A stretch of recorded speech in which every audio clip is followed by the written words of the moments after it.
Well, good morning, everyone. Welcome back to the channel. So, rumor has it we're having Sylvia Jablonski on today. So, I just wanted to go through the questions I have so far. I'm going to go off of the Discord subthread that we have. So, let me read those. And I have a few of my own questions formulated. I'm going to ask her about SPYT and the other funds. And I'm going to ask her about, the key differences that, in her view, between them and Defiance and so on. But we've got some really good questions submitted by subscribers so far in Discord that I'd like to share. So let's go into that. So we have a subthread in our Discord called Questions for Sylvia Defiance. We just got a couple of them early this morning. This one here, how much above percentage terms market price of SPY is the SPYT ETF fund always planning to sell daily 0 date expiration credit spread, or how many strikes above the current price? Another one, if SPY goes above the upper call strike when the credit spread will make loss amount equal to what it otherwise would have earned. If it goes below, wow, this is a long one. If it goes below lower call strike in credit spread sold, if that happens, underlying makes profit, but unless you realize the profit by selling all underlying SPY, it will not offset the loss made by the credit spread. We'll ask some variation of this one. We may condense it down. And then I actually learned, I was watching the Retire on Dividends interview, and which was pretty good. We would recommend checking that out. I actually learned some stuff from there. I didn't know that SoFi had their own weekly options and stuff like that. So another question we have here: does she plan on stabilizing the NAV? This is a kind of a like basic, what everyone wonders, but like, how are you gonna? How would they even do that? It's a similar trading philosophy to yield max. So. The only thing they could do is, like I've mentioned to Jay before, lower the dividends and have more premium there, kind of like what Jay has said that the QYLD and the other ones do. Let's see here. This one that we'll discuss, she frequently mentions NAV decay. Can you ask her to explain her perspective on this and its origin? Why is QQQY experiencing decay, especially when QQQ has been consistently rising since inception? My thought on that is that because the dividends are so high, they're not able to make up for what the dividends they're paying out. But yeah, we'll certainly ask that. If QQQ had been falling, I could have understood that as a reason for NAV decay, but evidently I'm overlooking something when she refers to NAV decay. Something's missing from our understanding.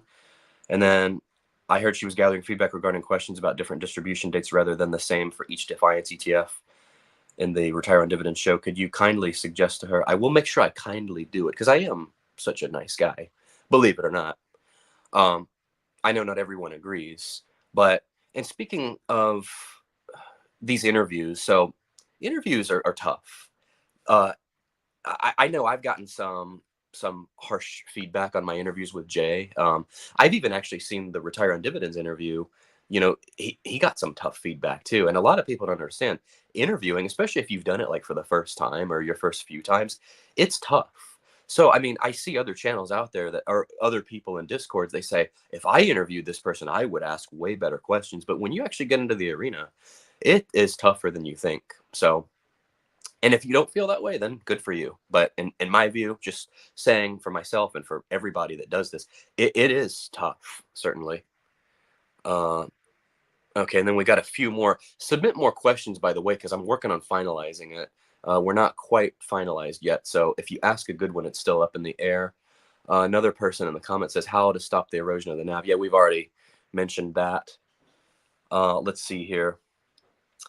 So yeah, kindly suggest to her if she could consider distributing dividends on different dates. Spreading them across the month could facilitate a continuous flow of money into the account. This approach has benefits such as reducing the margin cost of the portfolio throughout the month, among others. If you're trading on margin, I think that's risky, especially like Schwab is like a 13% rate for margin if you have under like 25,000, which, most retail traders have a lower amount than a higher amount. So, if you're losing money and then you're paying a lot. Let's see. I completely grasp that QQQY's performance won't mirror QQQ because QQQY focuses more on high yield rather than growth. Okay. Despite understanding this, I'm puzzled as to why QQQY has experienced such a significant drop from 20 to 16 while QQQ has been on the rise? It's a great question for sure. From what I understand, even though QQQY isn't a direct proxy for QQQ during market upswings, which should benefit QQQY since it sells at the money puts, it seems to have dropped by around 20% during the same bullish cycle of QQQ. Yeah, I agree. And the same thing, even for the JEPI, we're seeing the same things. I've actually, and I'll tell her this too, I have subscribers that said they're just dumping all their Defiance. So I'll have her address that too. Let's see, why is this happening even though it's supposed to be favorable for QQY? And then he even put a screenshot. Well, that's cool. Doesn't Defiance pay better? I expected better questions from Hoffman here. I'm kind of surprised. Anyway, let's see what else we got here. ETF similar to SPYT, but for NASDAQ. She answered that in the Retire on Dividends show. There will be some coming. All right, let's do some comments here. Feel free for any of you that are on, give me some more questions. I'm definitely still taking questions here. We've got the praying hands here. Can't ask that. I appreciate it, but I can't ask that, unfortunately. I may need it today, but I can't ask that. And then, yeah, NAV erosion. So that's a regurgitation of what we've already gotten. Oh, welcome. Oh, you weren't the first one today, but close. Let me know if any of you all have any questions for Sylvia. Ask them in the comment section. Now is your chance. When I end the video, you can post them in the comments or post them in the Discord as well. I'm not going to go too much longer here. I'll kind of leave the line open for another minute or so in case anybody has any last minute questions. But I guess really quick, we can look at both of the, we can look at the QQQY and the JEPI. I have another meeting here in like 2 minutes, so I'll have to end it with you all in like another minute. But definitely feel free to, you know, like I say, put questions in the chat for sure. Okay, we also have Papa Powell speaking Wednesday. We got a lot of stuff in the works, a lot of guests coming on the channel, lots of podcast appearances, podcast guests. It's getting to be like a full-time job. Okay, JEPY, let's pull this one up here. Okay, let's check where we are today. I haven't actually looked in a while. That should be at the very least, something I do before I interview her, right? Okay. Let's go out since inception. Someone asked me what inception means. By the way, inception just means when the fund actually went public. All right, come on. This internet, I guess, is a little slow here. See what's happening with the chart. You can literally see every month they pay dividends out. So JEPI has also dropped. It's down since inception. It's down like $2.63. You can see the lines here, like literally every dividend date. You can see almost a straight line down, and it's not recovering. So that's not encouraging. It's kind of like yield max, but maybe a little worse.